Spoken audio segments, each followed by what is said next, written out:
आज हम इस वीडियो में डाइजेस्टिव ग्लैंड्स के बारे में और इसके आगे वाला पार्ट पढ़ेंगे। This is the second video of this series.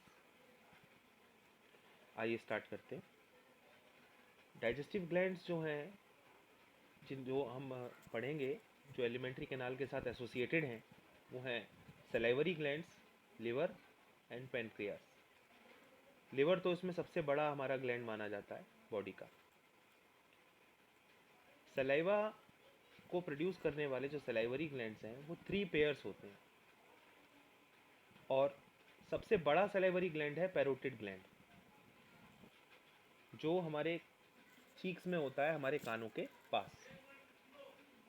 दूसरा है पेयर सब मैक्सिलरी या सब मैंडिबुलर ग्लैंड, दो नाम है इसके। और ये सब मैक्सिलरी या सब मैंडिबुलर जो ग्लैंड है, ये कहाँ पाया जाता है? लोअर जॉ पे।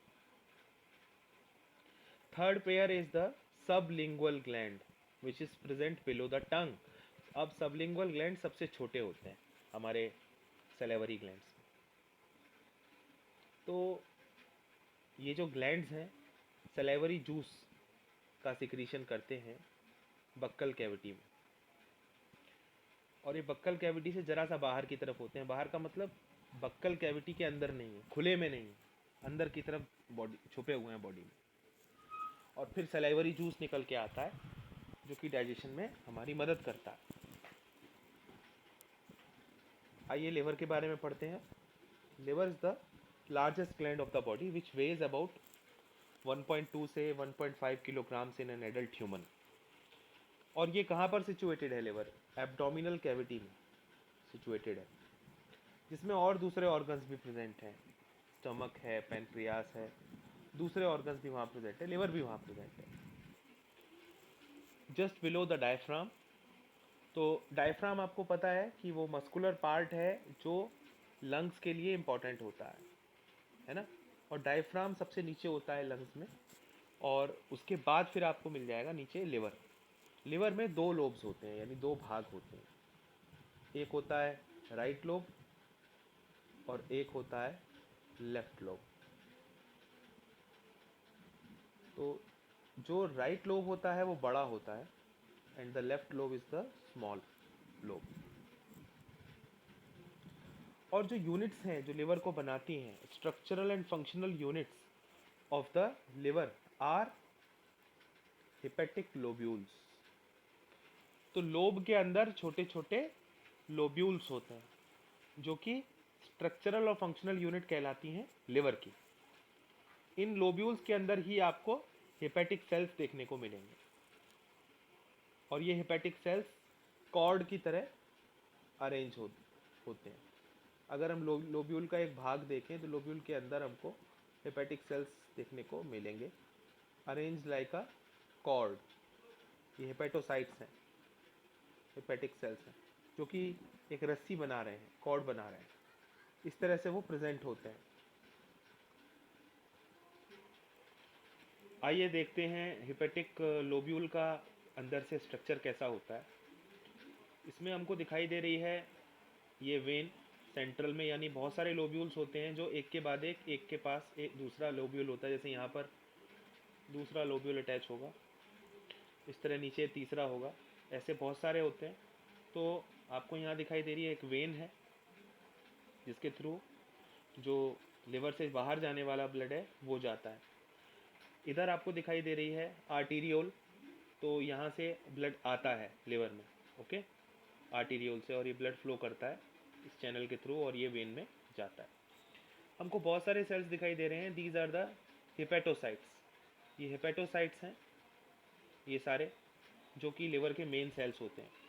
वहीं हमको ये वाला कुप्फर सेल भी दिखाई दे रहा है, कुप्फर सेल्स, जो फैगोसिटिक होते हैं, है ना, दे आर फैगोसिटिक। तो इसका मतलब ये कि ये जो डेड सेल्स को हटाने का काम, या फॉरेन एजेंट्स को हटाने का काम, या पैथोजेनिक सेल्स को हटाने का काम करते हैं, फैगोसाइटोसिस करते हैं। यहाँ पर हमको बाइल का फॉर्मेशन होता हुआ दिखाई दे रहा है। ये बाइल का डक्ट्यूल है, बाइल का रास्ता, बाइल डक्ट्यूल, DUCTULE। डक्ट्यूल यानी डक्ट से छोटा पाइप, तो उसमें बाइल आपको दिखाई दे रही है ना, और यहाँ से ये मेन पाइप से जुड़ जाता है। सेक्शनल व्यू आपको दिखाया गया है इसका, तो इसलिए आपको ऐसा दिख रहा है ये।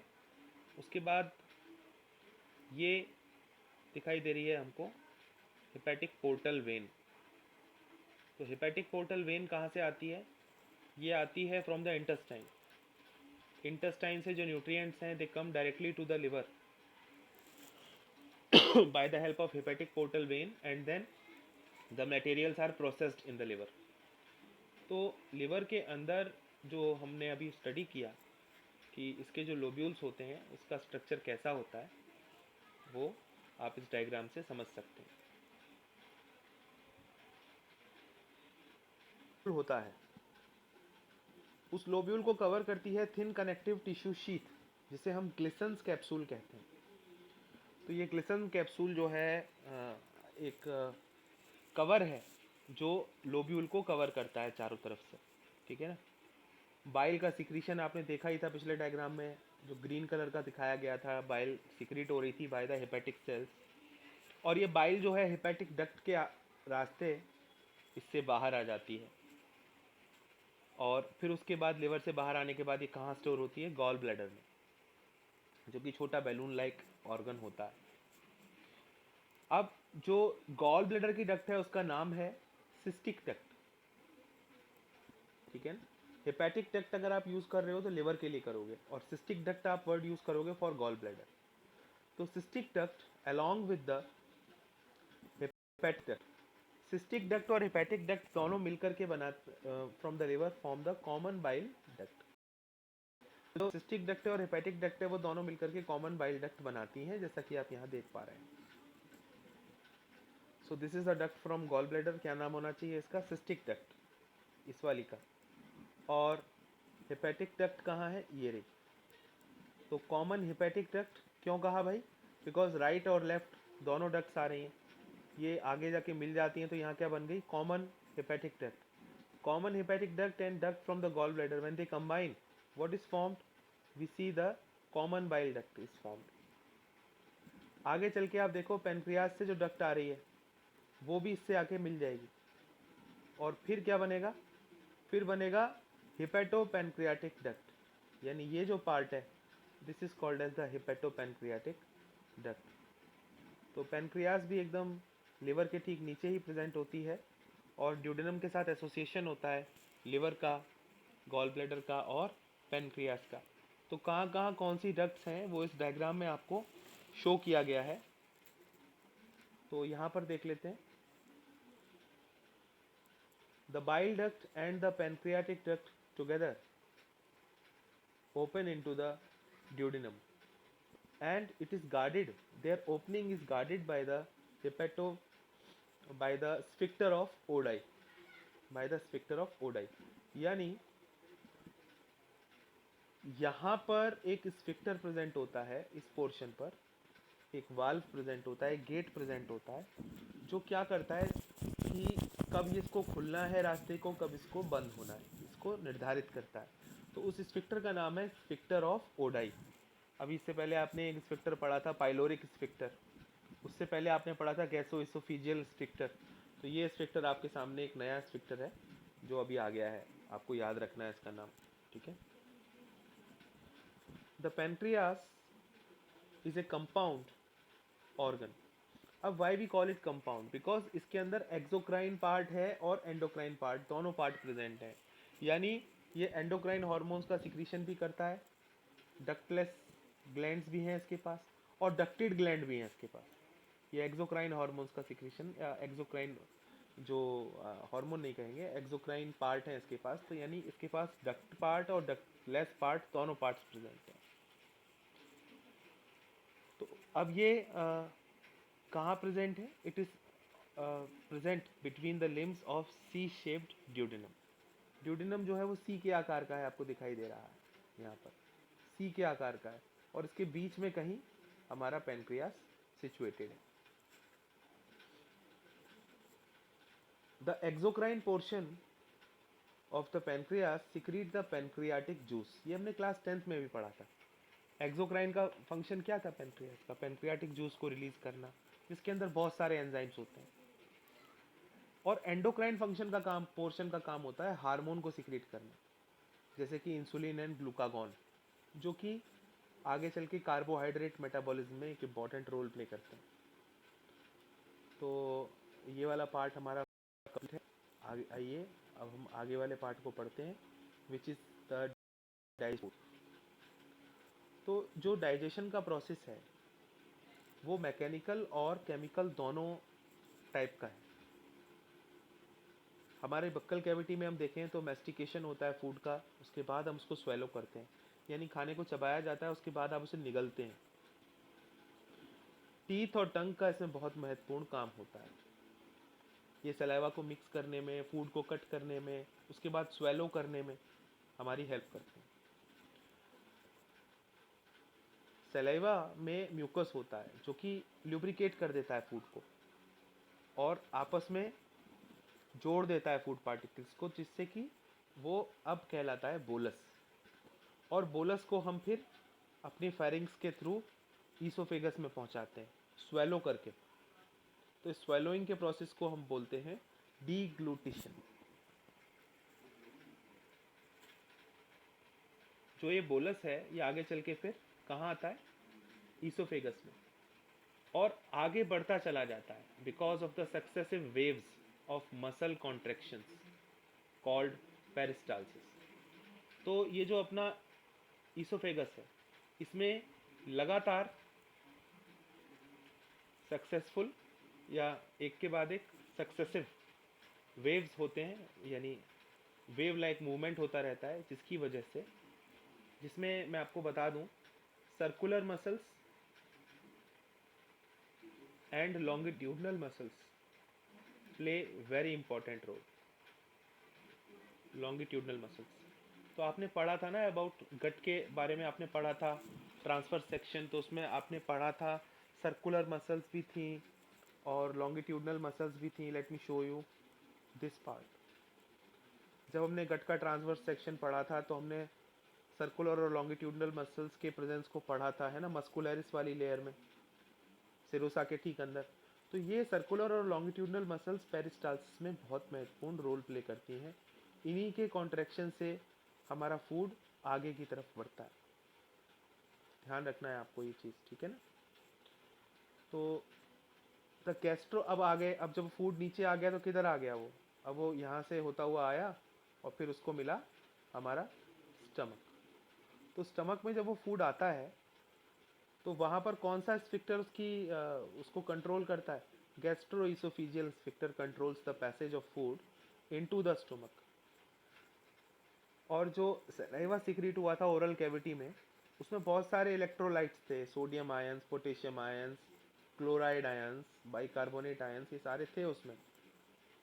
एंजाइम्स भी थे, जैसे एंजाइम्स कौन से थे उसमें? सलाइवरी एमाइलेज था। लाइसोजाइम भी था उसमें, जो एंटीबैक्टीरियल एजेंट है ना। लाइसोजाइम के बारे में मैं आपको पहले भी बता चुका हूँ। लाइसोजाइम जो होता है वो बैक्टीरिया को किल करने में हेल्प करता है, तो सलाइवा में वो भी पाया जाता है। सलाइवरी एमाइलेज क्या है? Carbohydrate degrading enzyme.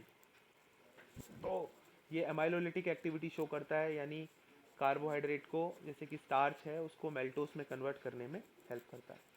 ये सब चीज़ें हम आगे भी पढ़ेंगे। सलाइवा में ये सब चीज़ें होती हैं, इलेक्ट्रोलाइट्स होते हैं, एंजाइम्स होते हैं। तो खाने का जो केमिकल डाइजेशन है वो कहाँ शुरू हुआ? अगर सलाइवा उसमें मिक्स हो गया और सलाइवा में एंजाइम्स थे, इसका मतलब फूड का जो डाइजेशन है वो इनिशिएट हो गया है ओरल कैविटी में, by the hydrolytic action of the carbohydrate splitting enzyme the salivary amylase. तो सलाइवरी एमाइलेज ने हाइड्रोलिटिक एक्शन किया और स्टार्च का हाइड्रोलिसिस हो गया। पीएच क्या होना चाहिए? 6.8 होना चाहिए। This is the optimum for conversion of the starch into a disaccharide which is known as maltose. 30% starch जो होता है, जो हमारे फूड का पार्ट होता है, वह माउथ में ही हाइड्रोलाइज हो जाता है by the action of this enzyme. Lysozyme के फंक्शन के बारे में हम पढ़ ही चुके हैं। इन्फेक्शन को प्रिवेंट करना, एंटीबैक्टीरियल एक्टिविटी शो करना इसका काम है।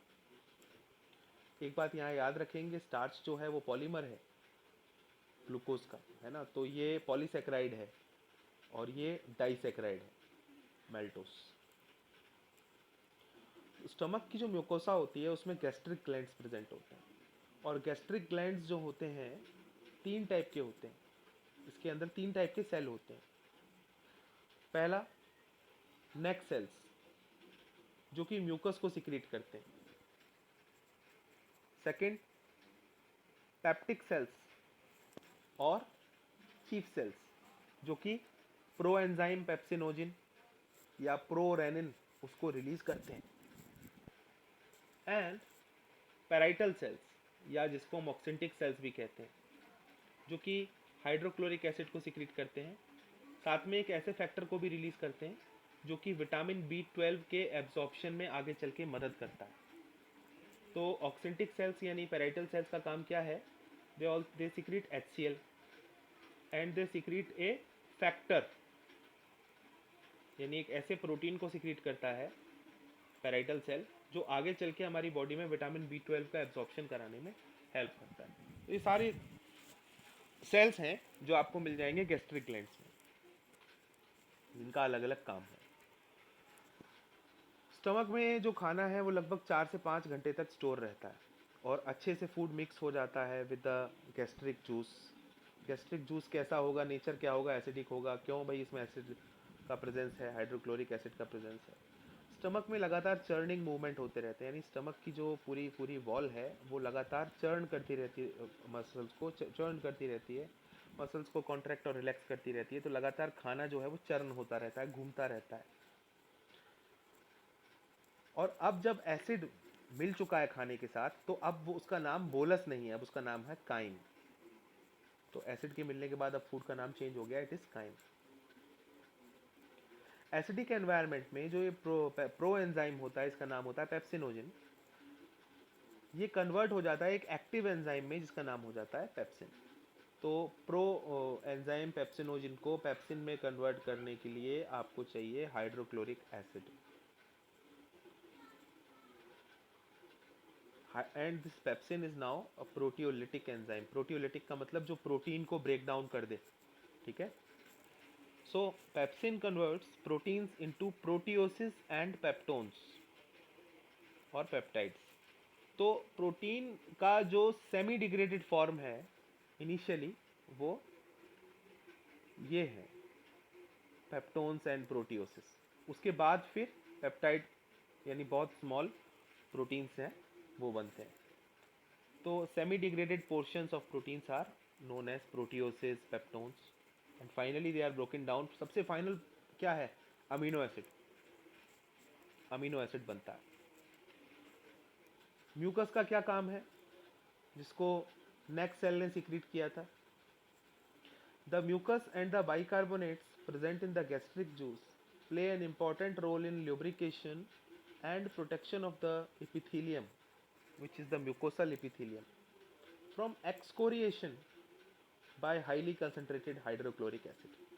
इतना ज़्यादा जो हाइड्रोक्लोरिक एसिड रिलीज होता है हमारे स्टमक में, जो फूड को डाइजेस्ट करने के काम आ रहा है, वो हाइड्रोक्लोरिक एसिड हमारी म्यूकोसल इपिथीलियम को ख़राब भी कर सकता है, उसे डिग्रेड भी कर सकता है। तो इससे बचाने के लिए जो अपने म्यूकस है और जो अपने बाइकार्बोनेट्स हैं, ये वहाँ पर एक्ट करते हैं। तो म्यूकस जो है एक लेयर बना देता है on the inner wall of the stomach which is called as mucosal epithelium, and उसकी वजह से एसिड का इम्पैक्ट है वो नहीं होता है उस पर। HCl क्या देता है? एसिडिक pH देता है। कितना? 1.8, which is optimal for the activity of pepsin. Rennin भी एक प्रोटियोलिटिक एंजाइम है, जिसका इनएक्टिव फॉर्म क्या था? प्रोरेनिन। तो रेनिन, प्रोरेनिन से रेनिन बनता है एसिडिक एनवायरनमेंट में ही, लेकिन ये जो रेनिन है ये आपको इन्फेंट्स में मिलेगा। ये मिल्क प्रोटीन्स के डाइजेशन के लिए महत्वपूर्ण होता है, आगे चल के एडल्ट्स में ये नहीं मिलता है। तो सारा काम आगे चल के कौन ले लेता है? पूरा का पूरा पेप्सिन। कुछ गैस्ट्रिक लाइपेसिस भी आपको रिलीज होते हुए मिलेंगे गैस्ट्रिक ग्लैंड से, जो कि स्मॉल अमाउंट में डाइजेशन करना जानते हैं लिपिड्स का। इसके अलावा कुछ गैस्ट्रिक एमाइलेसिस भी निकलते हैं, बट उनका अमाउंट काफ़ी कम रहता है। बेसिकली हम ये कहें तो स्टोमक के अंदर हमारा प्रोटियोलिटिक एक्शन ज़्यादा होता है।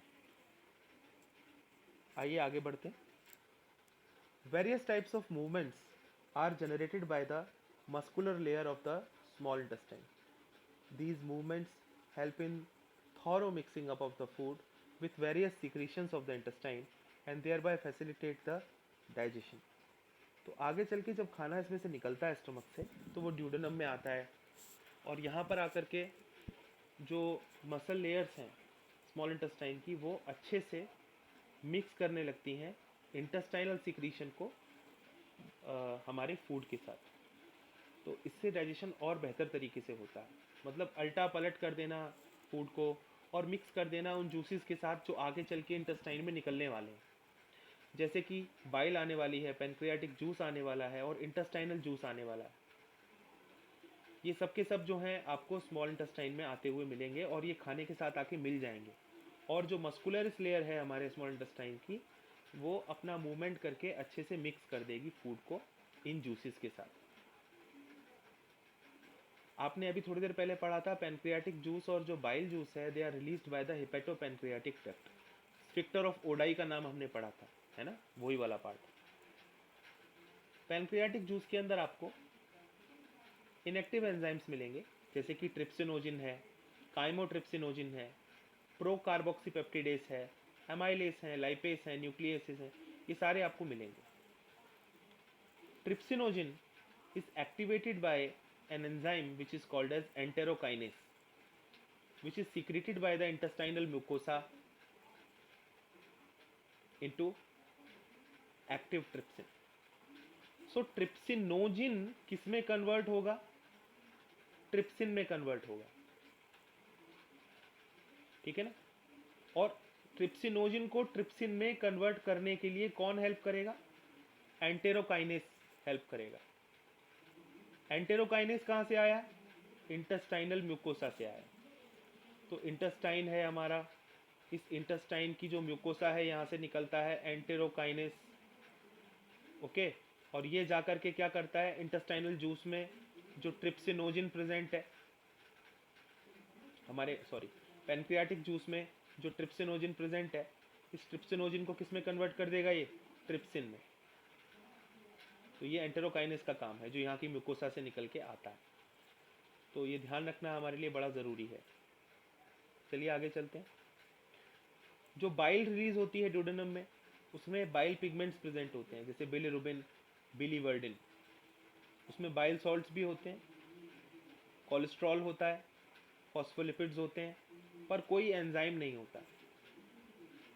तो बाइल का काम होता है to emulsify the fats, to break down the large fat globules into very small micelles। तो ऐसा करके फैट्स का डाइजेशन आसान हो जाता है जब वो छोटे छोटे ग्लोब्यूल्स में ब्रेक हो जाते हैं। जब फैट के लार्ज ग्लोब्यूल्स स्मॉल ग्लोब्यूल्स में ब्रेक हो जाते हैं तो आगे चल के जो लाइपेस का एक्शन है वो आसान हो जाता है। बाइल लाइपेस को भी एक्टिवेट करता है कि चलो अब आगे चल के फैट का डाइजेशन स्टार्ट करो। नेक्स्ट पार्ट इंटेस्टाइन है, उसकी जो म्यूकोसल एपिथेलियम है उसमें गोबलेट सेल्स होते हैं जो लगातार म्यूकस का सीक्रेशन करते हैं। ये जो एपिथेलियम है इंटेस्टाइनल एपिथेलियम, ये कैसी कहलाती है? ब्रश बॉर्डर, बिकॉज जो सेल्स होते हैं इस पर विल्लाई एंड माइक्रोविल्लाई प्रेजेंट है। So the secretions of brush border cells of the mucosa along with the secretion of goblet cells constitute the intestinal juice। तो म्यूकस के साथ जब ये मिल जाता है हमारे इंटेस्टाइनल एपिथेलियम से निकलने वाला जूस म्यूकोसा के साथ मिल जाता है तो उसको एक नाम दे देते हैं इंटेस्टाइनल जूस। तो कुछ सिक्रीशंस आए हमारे इंटेस्टाइनल सेल्स से जो कि ब्रश बॉर्डर सेल्स थे वहाँ से आए, और कुछ सिक्रीशंस आए गोबलेट सेल से जिसमें म्यूकस था, mucus and some other secretions allied together they become the intestinal juice which is termed as succus entericus। तो इंटेस्टाइनल जूस का नाम क्या पड़ता है? Succus entericus. This juice contains A variety of enzymes, like बहुत सारे enzymes हैं इसमें, जैसे डाइसैकेराइडेसेस हैं, जैसे कि माल्टेस। देखो डाइसैकेराइडेस क्या होगा, जो डाइसैकेराइड को ब्रेक करेगा। डाइसैकेराइड क्या है, माल्टोस। तो माल्टोस को ब्रेक करने वाले एंजाइम का नाम पड़ गया माल्टेस, है ना। Dipeptidases which break the dipeptides, उनको ब्रेक करते हैं। Lipases which break the lipids, okay. Nucleosidases which break the nucleosides. तो यहां पर आपको थोड़ा सा ब्रीफ करना जरूरी हो जाता है न्यूक्लियोसाइडेसिस का। देखिए न्यूक्लियोसाइड्स आगे चल के क्या बनाते हैं, न्यूक्लिक एसिड बनाते हैं। जस्ट वेट, न्यूक्लिक एसिड, जैसे डीएनए, आरएनए, इनको बनाते हैं। हम जो भी फूड खाते हैं उसमें न्यूक्लिक एसिड्स भी होते हैं। तो आपको यहाँ ध्यान रखना पड़ेगा कि न्यूक्लिक एसिड्स बेसिकली क्या हैं, न्यूक्लियोटाइड से बने हैं। They are formed by nucleotides. Nucleotides में हमको शुगर मिलेगी, नाइट्रोजनस बेस मिलेगा और फॉस्फेट ग्रुप मिलेगा, ओके। तो जब ये तीनों एक दूसरे के साथ जुड़े होंगे तब बन जाएगा न्यूक्लियोटाइड, ओके। अब अगर ये फॉस्फेट ग्रुप आप हटा दो, इसको निकाल दो, तो बचता है शुगर और बेस। तो शुगर और बेस जो होता है, इसको, इसके एसोसिएशन को हम बोलते हैं न्यूक्लियोसाइड। शुगर प्लस बेस, कौन सा बेस, नाइट्रोजनस बेस।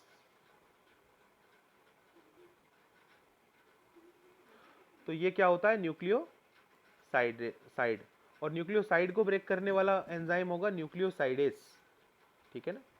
न्यूक्लियोटाइड को ब्रेक करने वाला क्या होगा, न्यूक्लियोटाइडेस। तो इस तरह के एंजाइम्स जो होते हैं वो आपको सक्कस एंटेरिकस में मिलेंगे, जो अल्टीमेटली स्मॉलर कंपोनेंट्स को तोड़ रहे हैं। देखो स्मॉल स्मॉल कंपोनेंट्स को तोड़ने का काम कर रहे हैं ये।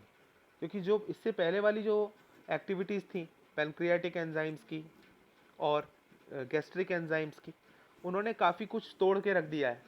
तो अब जो सिंपलर पार्टिकल्स आ रहे हैं उनको और फर्दर ब्रेक करने का काम हमारा इंटेस्टाइन कर रहा है, ताकि जो पूरा कंप्लीट ब्रेकडाउन है वो हो जाए फूड का, और हमारे जो न्यूट्रिएंट्स हैं वो अब एब्जॉर्बेबल फॉर्म में आ जाएं, कि आसानी से वो एब्जॉर्ब होकर हमारी बॉडी में चले जाएं। तो म्यूकस का ना काम यहाँ पर भी आप ध्यान से देखो, mucus along with the bicarbonates. इससे पहले भी आपने पढ़ा है ये फंक्शन, अब फिर आप देख रहे हो। Mucus along with the bicarbonate from the pancreas protect the intestinal mucosa from acid as well as alkaline medium. अब ये एल्कलाइन मीडियम कहाँ पर हो गया था, एल्कलाइन मीडियम वहीं पर हो गया था जहाँ बाइल ने आकर के बोलस के साथ एडजॉइन कर लिया था, अपने आप को मिक्स कर लिया था। तो वहाँ पर कैसा एल्कलाइन मीडियम हो गया था।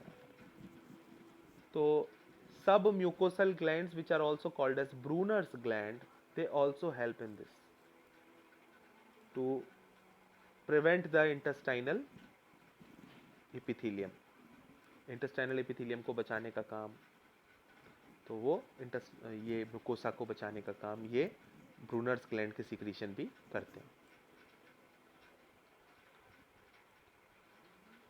आइए अब इसको देख लेते हैं, रिएक्शंस। प्रोटीन्स हैं या सेमी डिग्रेडेड प्रोटीन्स हैं जिन्हें हम प्रोटियोसिस या पेप्टोन्स कहते हैं, ये कहाँ पर प्रेजेंट थे, काइम में प्रेजेंट थे। आपको पता है काइम कहाँ पे आई थी, इंटेस्टाइन में। तो जब काइम इंटेस्टाइन में आती है तो ये सारे एक्ट करना स्टार्ट कर देते हैं, जो एंजाइम्स हैं हमारे, इन पर, प्रोटीन्स पर, प्रोटियोसिस पर, पेप्टोन्स पर, और एक्टिविटी स्टार्ट हो जाती है। तो proteins, peptones and proteoses when broken down by trypsin, chymotrypsin and carboxypeptidase, they are converted into dipeptides, जो काफ़ी स्मॉल यूनिट है as compared to these. Carbohydrates का क्या होता है, जो काइम में थे उन पर पैनक्रियाटिक अमाइलेज का एक्शन होता है। तो पैनक्रियाटिक अमाइलेज एक्ट करता है पॉलीसेक्राइड पर, यानी कार्बोहाइड्रेट पर, तो क्या बनते हैं, डाइसेक्राइड्स, जो कि सिंपल हैं। ये कॉम्प्लेक्स हैं तो ये थोड़े सिंपल हैं।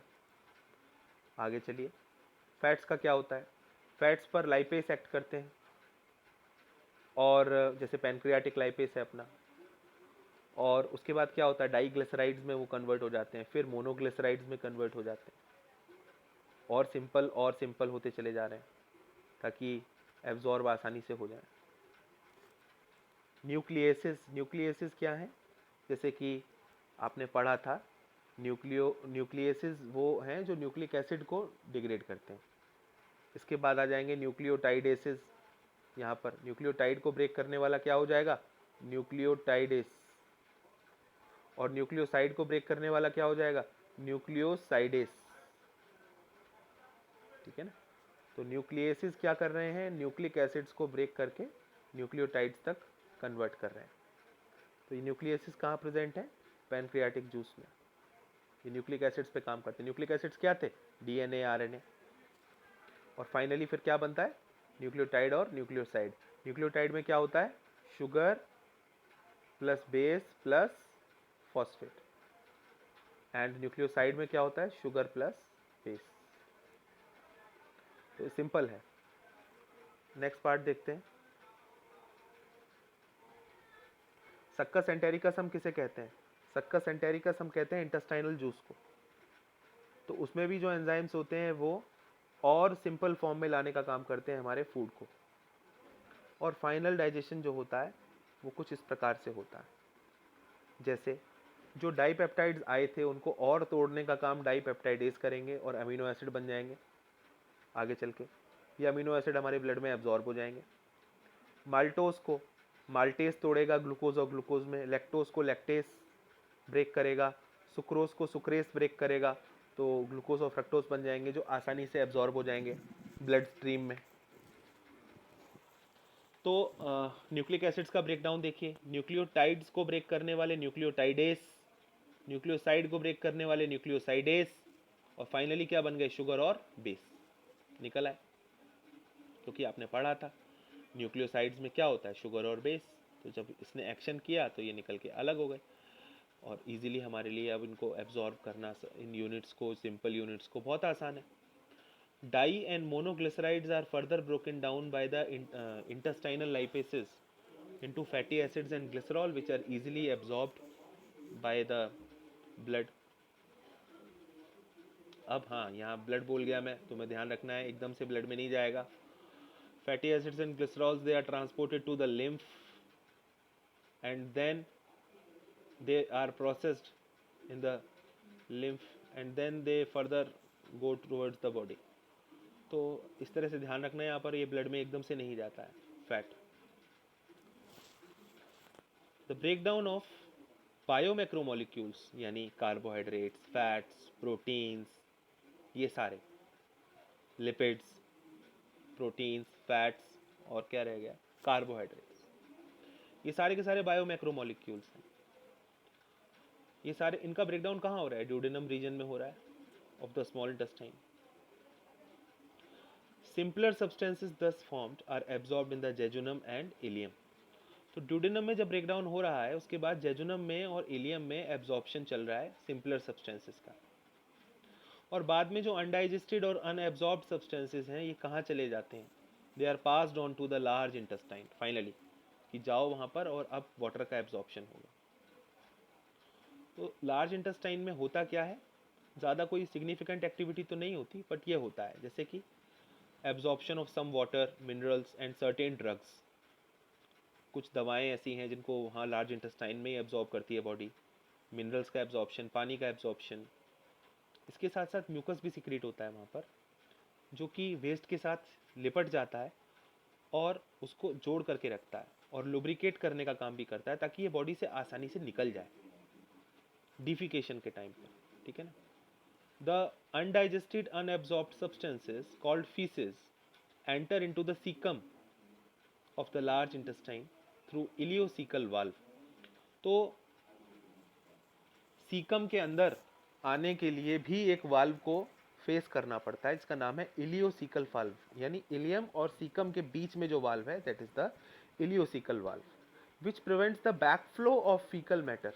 इसके कारण फिर ना वो फीकल मैटर एक बार इलियोसिकल वाल्व को क्रॉस करके आगे चला गया तो पीछे नहीं आता लौट के, बैकफ्लो नहीं होता उसका। और फिर रेक्टम के अंदर फिर आगे चल के जो है हमारा जो वेस्ट मटेरियल है, it is now stored temporarily in the rectum till the defecation. और रेक्टम के अंदर जो पेरिस्टाल्टिक एक्टिविटी है वो सबसे कम होती है इसीलिए, वरना अगर वहाँ पर भी पेरिस्टालसिस चलता रहे तो तुम कभी स्टोर ही नहीं कर पाओगे फीसिस को। तो ये बात आपको ध्यान रखनी है। बाकी पूरे एलिमेंट्री कैनाल में पेरिस्टालसिस चलता रहता है, खाना आगे बढ़ता रहता है, लेकिन यहाँ रेक्टम में आकर के एक्टिविटी सबसे कम हो जाती है।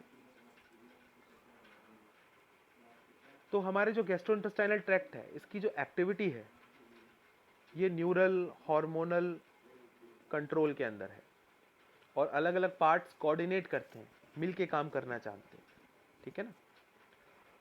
Site, smell and presence of food in the oral cavity can stimulate the secretion of saliva. आप खाने को देख लें या आपको पता चल जाए खाना आ गया, उसकी आवाज़, आपको खाना बनाने की आवाज़ आने लग जाए या आपको स्मेल आ जाए, तो आपका सलाइवा सिक्रीशन स्टार्ट हो जाता है। और गैस्ट्रिक और इंटेस्टाइनल सिक्रीशन भी हमारे नर्व सिग्नल से चालू हो जाते हैं, यानी खाने की तैयारी और उसको पचाने की तैयारी चालू हो जाती है। The muscular activities of the alimentary canal are also moderated by the neural mechanism। अब muscular activity कहाँ हो रही है? वो पेरिस्टालसिस हो रही है, तो वो भी हमारे नर्वस मैकेनिज्म से ही कंट्रोल होती है।